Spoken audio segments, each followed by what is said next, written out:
Okay guys, I just want to go over my top 6 or 7 dumbest Sprinter Mercedes engineer designs I've ever seen. Hopefully they'll fix.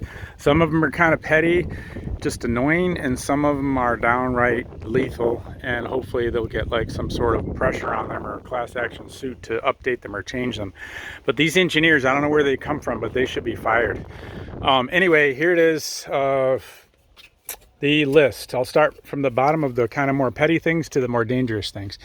Okay, I despise this. It's a love-hate relationship, but this is my negative video. The next one will be positive, what I do love about it. But this one is, okay, wiper blade, turn the directional, the way that button's beveled, it turns the wipers on for no good reason. Now I'm kind of reconfirming these design flaws by traveling almost 5,400 miles in the last 20 days with a friend of mine who wasn't experienced with sprinters, and he noted the same stupid design things. That wiper thing, not too big a deal, but it is stupid. Okay, second one are there's multiple seat issues. Now, the seat to me is completely idiotic, and they didn't used to be this way, but here's a number of bad seat designs.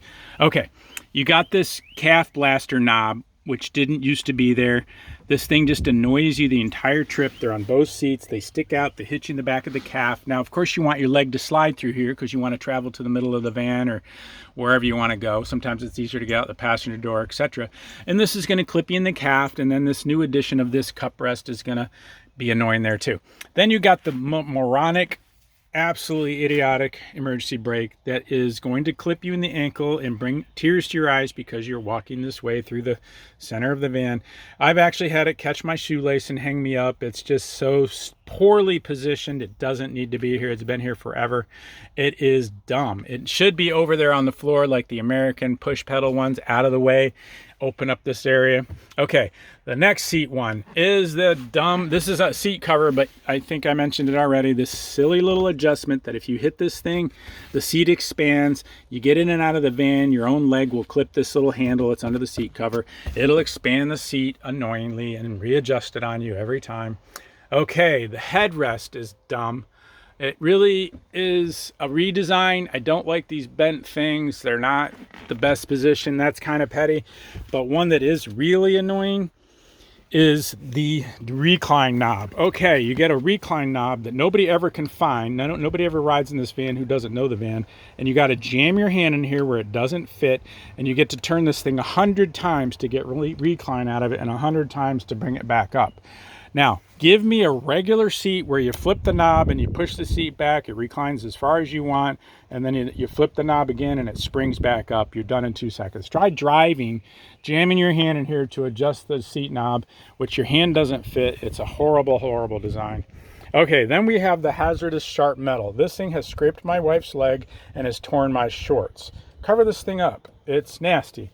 Okay, so I got the seat things out of the way. They're horrible. They need to be fixed. And then we're going to go to what I think are the more dangerous, really bad designs. They eliminated the door stops on this thing. They put these stupid doors that have these notches on here in the rear doors that are completely idiotic and hazardous. It used to be you could fold this all the way back, catch a magnet on the side of the van and get the door secured out of your way, and it wouldn't get caught by the wind and slam on you. Now, about 4 times now, I'm loading motorcycles. The doors get caught by the wind and just about kill me.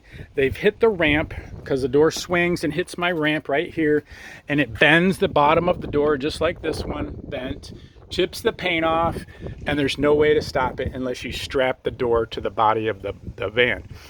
They eliminated any way to stop these doors, and you know, it's been so windy lately, and you know, the whole travel we had this happen multiple times where we had to strap the doors down. What we do is we open them all the way, we put a regular tie-down strap here, and we cinch it to the wheel hub there.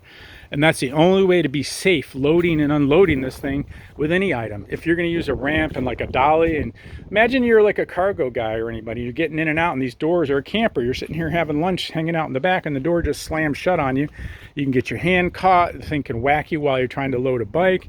I'm loading a 500-pound motorcycle, and the door swings on you. It's just really poorly designed. I mean, a cargo van, this door could swing out and kill a bicyclist. It could swing out and get torn off by a bus if you're in the city. I don't get how a cargo van can have doors that flop around in the wind and no way to fix them so they're safe.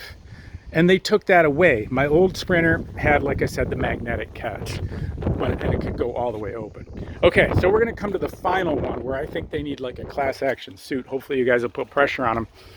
But one of these designs I've read about over and over, and I've experienced it horribly. The last and most dangerous one is this wind gust thing that Mercedes installed. It's got software in there that thinks it's smarter than you are, and it's gonna save you from flipping the van over in a wind gust, which is completely moronic. So the thing will tap the anti-lock, tap the brakes on you while you're doing 70 miles an hour on any road, anywhere where you get hit by a gust, and it can be just a gust created by a semi that you just passed. And this thing will scare the crap out of you the first dozen times or whatever. And then if you have a friend driving with you, he will get scared to death and not know what the hell happened. It's downright dangerous. And here's why it is super dangerous. We were coming down mountain roads in Utah area, and they got a little icy, a little bit of snow built up, and it was windy. And guess what? This thing's going to tap the brakes on an icy road in the wind with a tall Sprinter with huge bad shoulders that if you went down, they would kill you. I'd have 4 motorcycles. We had 4 in here piled on top of us. We'd be dead because this thing decided to slam the brakes on on an icy road because of a small wind gust. That thing has got to be eliminated. As far as I know, there's no way to turn that idiotic thing off. They need to do a recall. There needs to be some sort of class action movement to get that thing eliminated and turned off. We need to have like an update on the software to be able to turn it off. It is completely dangerous. Somebody's going to get killed. And man, if they do, I hope they sue the hell out of Mercedes, because Mercedes should get rid of this idiotic design feature. All right, that's my rant. This is the negative video of, why you might not want a Sprinter or what you have to deal with. I will do a positive video next because there are a lot of good things about it. But man, I don't know where these engineers come from. The 2 main ones are the swinging doors in the wind and that anti-lock wind death machine that's going to kill you. I used to drive on snow-packed roads in Syracuse, New York, and of course it's gusty in the winter. This thing would kill you. It would break you loose and you'd be upside down in the ditch. I hope that helps you guys. Take care. Appreciate any likes and subscribes. Let me know what you think, and if you can help me put pressure on Mercedes to do a software update on this wind gust nightmare. Take care. Bye.